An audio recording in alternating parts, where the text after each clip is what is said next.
Chris Topher. You're watching LIVEish, and I'm about to sit down with BadCat Pro Media Studios co-founder and producer, Mr. Lance Schilka. Hey, Chris.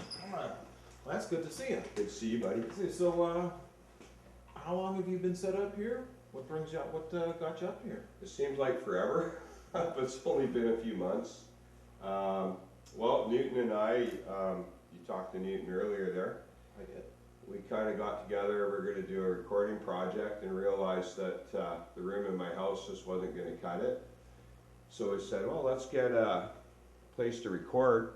So we did, and it just happened to be this place, and this place is obviously bigger than we needed for just recording. So a lot of stuff just kind of happened, and the right place came along, the right people came along at the right time and made everything happen for us. So we said, we have to do this. We know so many people, and I guess we just want to live our dream, right?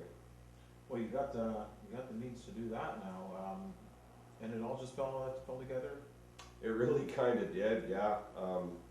I played in a band, as you know, years and years ago. Actually, quite a few different bands with some really well-known players. Jeff Lakey, Steve Terapaki, Joey Harms, Tom Cummings. A lot of guys that are well known in this area, especially at that time, not so much now. I mean, we're going back 20 years, and of course family and kids came along, and Life does what it does. yeah, and it did, and so we kind of put it down for a while, and I just was watching some YouTube stuff, and I thought, why am I not doing this? Time to pick the sticks back up, was it? Yeah, and it was time. It was almost too late. Well, they say use it or lose it, but I've heard Yeah. you play. I don't think losing it's going to be a big worry. Thanks. Do you have any of your own musical projects? Yeah, working on Newton and I are working on Tales in Time. Tales in Time is sort of a theatrical musical piece.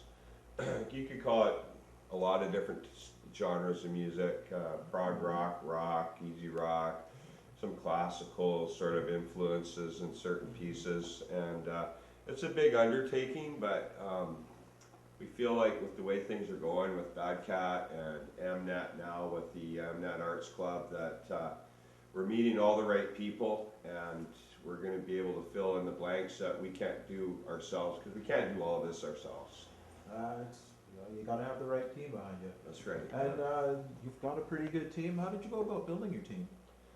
Well, we just sort of, all the people we know over the years, and the people that you meet through obvious acquaintances of theirs, that they sort of see what's going on and they want to be a part of it. And I mean, you can't accommodate everybody, but you just know the right pieces when you see them. So at least I think I do. So, yeah. So you just kind of knew all along who you wanted, or? Well, not really. I think I've always known what I wanted, but I didn't necessarily find it at the time. And that's the way life is. Sometimes a path will take you in a different direction, and maybe there's something you need to learn down that road before you can come back onto the mainstream. And I think that happened with me. I think that's happened with a lot of people, and that's somehow we've all kind of merged at this point and gelled. And yeah, the time has come, win, lose, or draw. But everyone shares the same vision, so once you get everyone on the same page, it's definitely a plus. Yeah, it is for sure. So what can we expect from BadCat and from MNet Arts Club in the near future? Wow, that's a good question, because I mean, we obviously aren't always sure what's going to happen around the next corner, but lots of good entertainment, a real good arts culture, and we're going to really be promoting that. And BadCat is basically involved in a lot of different things: publishing, management, production, so on and so forth.